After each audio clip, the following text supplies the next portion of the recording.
The wind had been moving through the homestead since morning, brushing the windows, tugging at the eaves, reminding me with every gust that the roots were waiting.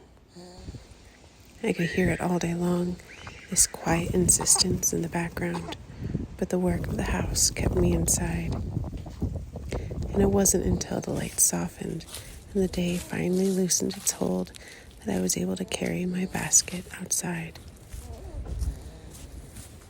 The first root I came to wasn't in the garden at all, but beside our workshop.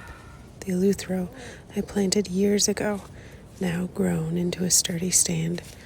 Its berries hung heavy and ripe, trembling in the wind like clusters of midnight pearls.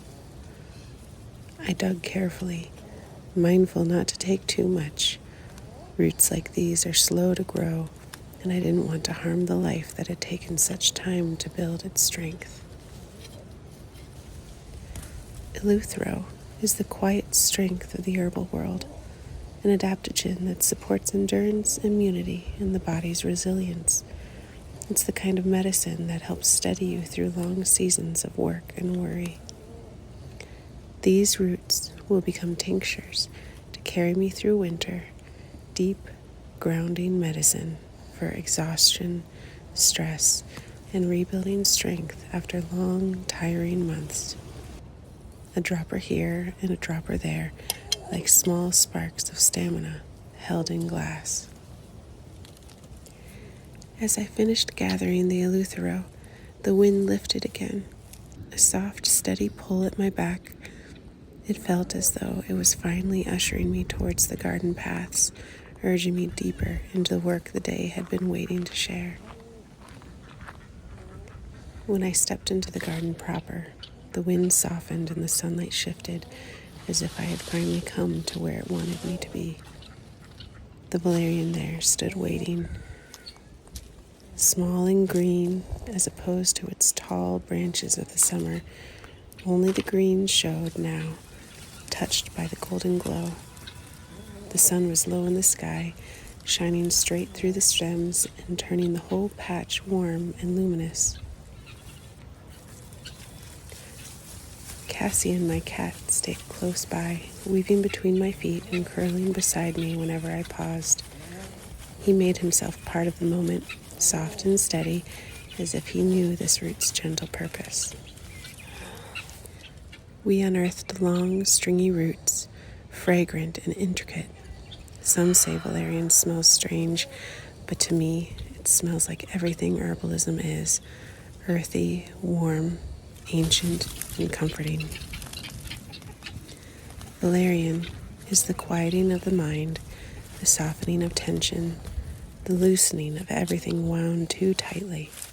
It soothes sleeplessness, eases an anxious heart, and brings the body back to rest. These roots will be chopped and dried, infused into tinctures for calming the nervous system, a help during the long winter nights when the world feels heavy or restless. It's a medicine I'm always grateful to have close. After leaving the valerian patch, I went in search for red sage, or Danshen, but the ground told its own story. Beneath the stems were hollow pockets, gnawed roots, and the unmistakable trail of voles. I gathered what little remained, but it wasn't much. Sometimes the garden offers an abundance, sometimes it gives only a handful. Both are lessons, and I'm thankful for both. Danshen clears the blood, moves stagnation, strengthens the heart, and supports circulation. It's a powerful herb, especially cherished for emotional heaviness and the kind of weariness that settles deep in the chest. Even though I only gathered a small amount, it will serve. I'll dry what I have and use it sparingly in heart-supportive blends, medicine for circulation, grief, and grounding. The Echinacea stood tall, their seed heads full and dark against the autumn sky. I left the stalks standing, tiny shelters for pollinators, food for birds, safe places for winter life to tuck itself away. But the roots were ready. I harvested the mature plants without worry, knowing I've scattered thousands upon thousands of new seeds throughout the garden and food forest. There will be more next year, and the year after that, and the year after that. Echinacea is the spark of the immune system, a shield for the body during cold and flu season. It's the plant you reach for when the throat tightens or when winter tries to settle into the bones. These roots will become tinctures for immunity, blends for sore throats, and additions to teas when fevers rise.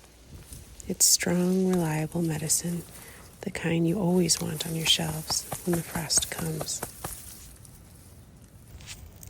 After the sparse harvest of red sage, I felt the garden nudge me towards something else. And there, in a stretch I hadn't expected, was sheep sorrel, bright, sharp, and full of life, a whole colony waving beneath the wind. I dug slowly, gathering enough roots to fill the basket, their thin, rusty red threads tangled softly between my fingers. Sheep sorrel clears heat, moves the lymph, and brightens digestion. In some traditions, it's part of deeper cleansing formulas that support the body during times of sluggishness or stagnation. Once dried, I'll grind it into fine pieces for tea blends and immune-supporting formulas, a small but potent thread in the tapestry of winter medicine. Once my basket was full, I washed the roots outside, letting the cold spring water run over them. The wind carried the sound away in little bursts, turning the simple washing into something cleansing for the spirit, too. In the evening, I bring them into the warm kitchen for their final washing, scrubbing them clean, slicing them carefully, and laying them on the rack above the wood stove to dry. When they're crisp and ready, I'll grind them gently and tuck them into jars, each one labeled and waiting. I'm learning to love this rhythm, gathering, cleaning, drying, storing, each step a quiet act of care. Eleuthero, Valerian, red sage, Echinacea, sheep sorrel, each with its own medicine, its own story, its own place in the world and in my hands. And this is only the beginning. There are many more roots to gather before winter fully settles, and each one will bring its own kind of healing. Stay blessed, friends. May the wind be gentle, and may the earth meet your hands with grace.